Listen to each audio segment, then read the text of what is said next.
City Auditorium has been a centerpiece of downtown Colorado Springs since its construction in the 1920s. From the Auditorium's restaurant to the Lon Chaney Theater to the enormous auditorium itself, the City Auditorium has a unique charm. Everything from dancing to showings of silent movies has drawn people into its beautiful interior. Much of the early artwork still remains from its construction, and the architecture clearly reflects the uniqueness of the building and its architect. The architectural design of the City Auditorium was done by Thomas McLaren, and who came over from Scotland, landed in Denver in the late 1800s. His unique style is that he has a lot of archways, a lot of nice rock work, and it's just very unique with the European flavor, if you will. The archway is the original archway. The Latin above the stage is by the people for the glory of the city. The floor of the City Auditorium is made out of wood. Originally it was set up for dances, basketball, volleyball, still used for volleyball. In 1963 the floor had been in bad shape, so they took it out and resurfaced it. It is currently the same floor as was put down in 1963. The ceiling is made of a matte type material that was very popular in Europe at the time the City Auditorium was built. It is made of a horsehair mat that has very high acoustical value. At one time, someone thought it would be nice to paint that and make it look nicer. In doing so, that has ruined the acoustical value of that horsehair mat and has made it very brittle. When the auditorium was designed, sound was meant to fill the air with the beautiful music from the organ, which was meant to be part of the original plans. Due to budget cuts and different other constraints, this building never received an organ when it was constructed, and the chambers sat basically empty until the 1970s. This organ was built in 1927. It was shipped from the factory late in that year and installed in the Colorado Springs Burns Theater in 1928. And in the early 1970s, the theater was condemned and it went to the ground in 1973. We removed the organ in, early 1973, and it was rebuilt and moved into the Colorado Springs City Auditorium, which is where it resides now and entertains on a regular basis.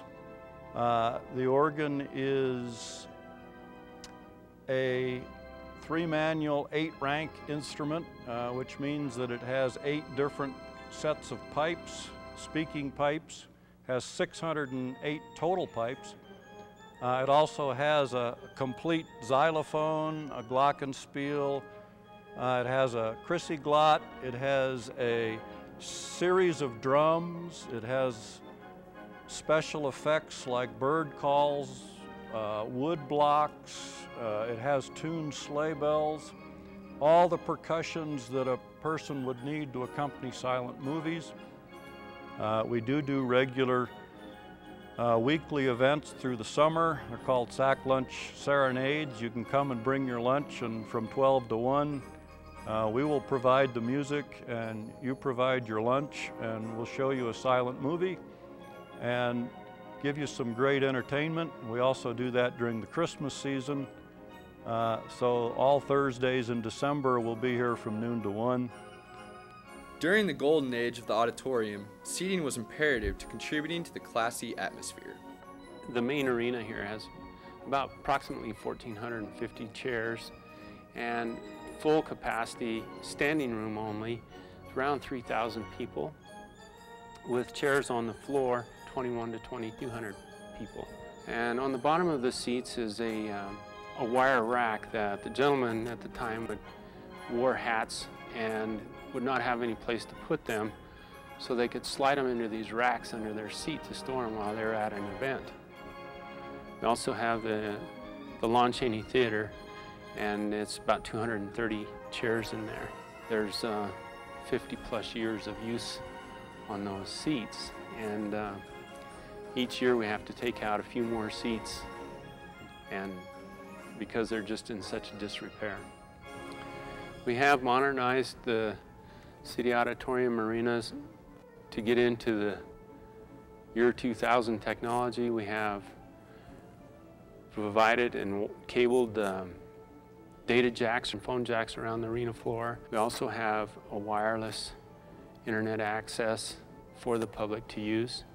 It's real handy when we have some shows that have vendors, and they can plug into the jacks and they can do credit card authorizations and do sales of their goods. We also have cable television input and output feeds here. We're able to do live video broadcasting out of the City Auditorium. So we've come a long ways as far as the technology in the City Auditorium. We've been in this restaurant now for about 5 months as the Town Center restaurant. This is a continuous restaurant for around 60 years, I believe now. It's an original meeting hall that they used to meet in. Behind me, the wall you see, we've put in and everything. It used to be a continuous room. Underneath us used to be a shooting range that they had to remove the floor to take out lead that they used to use to stop the bullets. We're a 7-day-a-week restaurant. We're open Monday through Sunday. We cater to all events. We hold the liquor license over the entire building.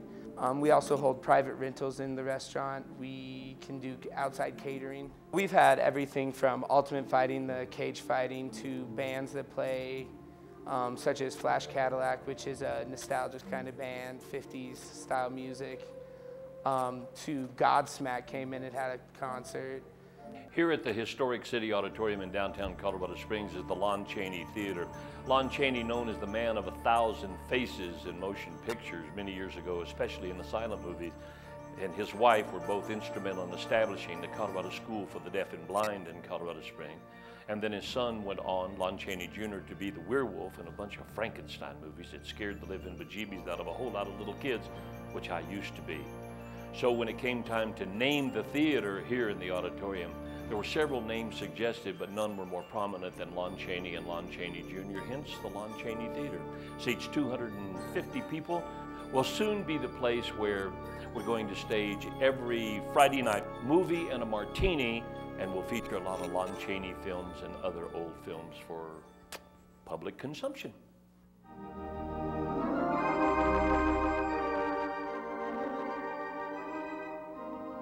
All of the amazing history that has given life to the City Auditorium is starting to become lost in today's modern world. History and tradition should be honored here in Colorado Springs so that this generation, as well as the next, can enjoy everything the City Auditorium has to offer.